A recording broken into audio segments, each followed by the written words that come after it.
Hey guys, it's Eric Reese. Can't wait to have you watch this episode of NEGU TV. It is a part 2. So if you didn't watch part 1, you got to go back to the last episode and really learn about Misaki's journey, her fight with cancer, and everything that she has done and is going to do, because you're going to learn even more about that today, because it's incredible to see the impact that one person's life has made by just simply choosing to make a difference, no matter what the obstacles are. So I hope her story inspires you, because if an 11-year-old girl can make a difference, if Misaki can make a difference, you can make a difference. I hope you enjoy this episode of NEGU TV.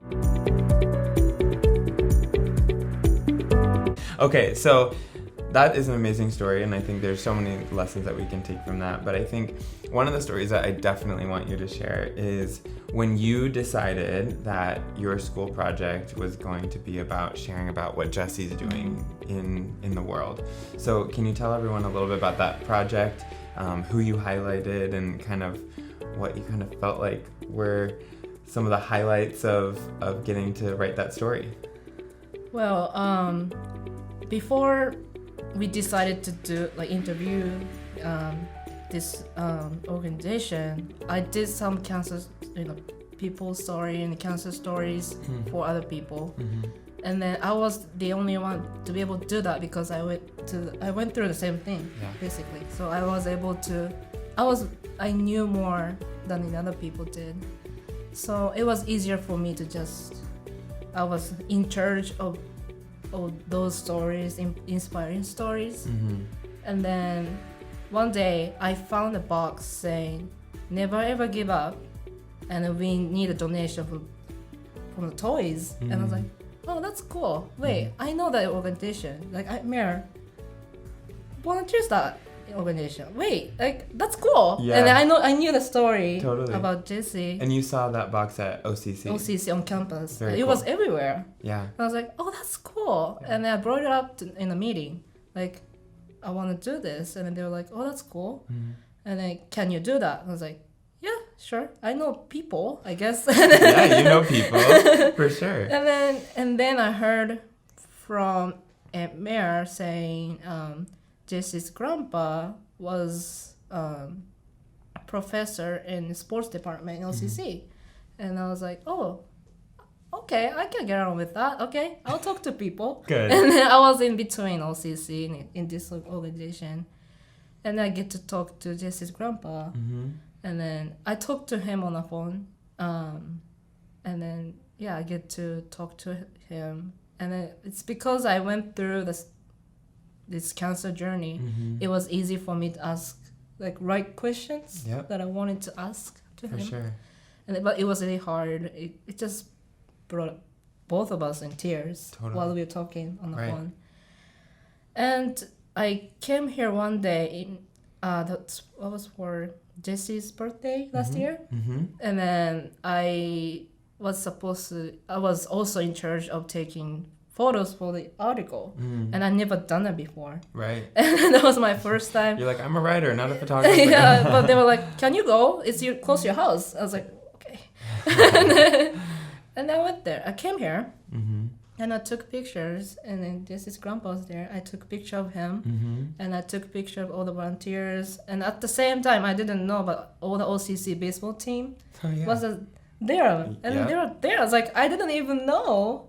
But I was like, oh my God, they're there. We could take pictures. That's awesome. And then I took pictures. And then your article went on the front page. Front page. I was like, if you weren't going to brag about it, I was going to brag about it. That was my first article, went on the front page on my pictures. And I was like, yes. It's amazing. I mean, I think it's such a cool testament to you, because in the midst of your cancer journey, you got to highlight Jessie's cancer journey. And like you said, your cancer journey is not the same as Jessie's, but you have this relatability that says, yeah, we fought together.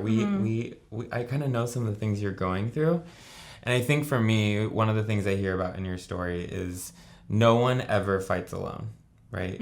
That's what we talk about. We talk about this motto here. Never ever give up is a motto that we want to encourage all these families to feel in their fight. But whether it's your school nurse or Aunt Mare or Leon and all of us Yes. now as family of yours, I've now told you that we're family.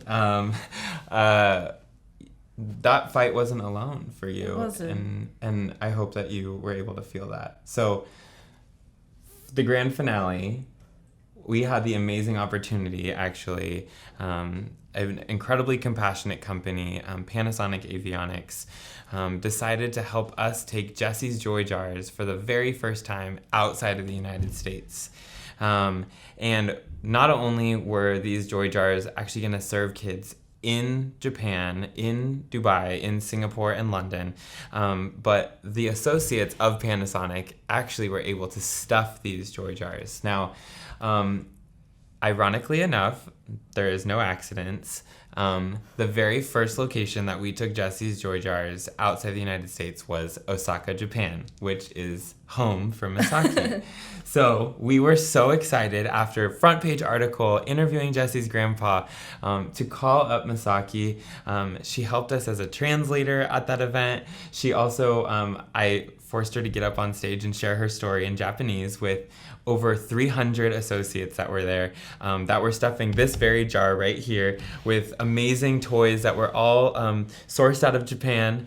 And it was just an amazing experience to come together. So what was it like when all of a sudden your family from the United States shows up in Osaka and we got to do this passion project that really helped you through your cancer journey here? I was honored, to be honest. Because since I was in hospital for my treatment, Jessie's story was already like famous and popular. Everybody knew about these Joy Jars. Everybody wanted to get one. And then, I was too old. I didn't get one. But we send Joy Jars to you in the form of hugs. Thank you.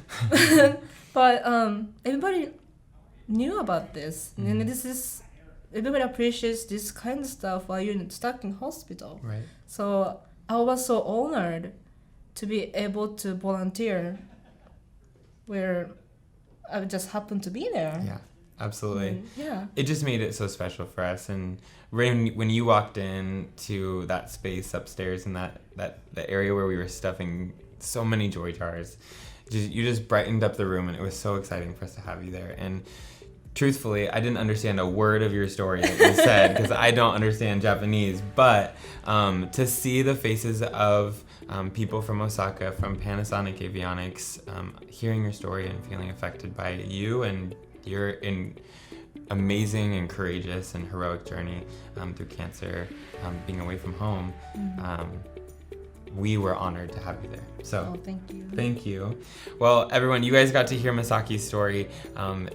There's so many parts and pieces of the story that we didn't get to touch on, but truthfully, I want you to know that no matter where you are, you have a voice and you have an opportunity to be able to encourage kids fighting cancer to never ever give up.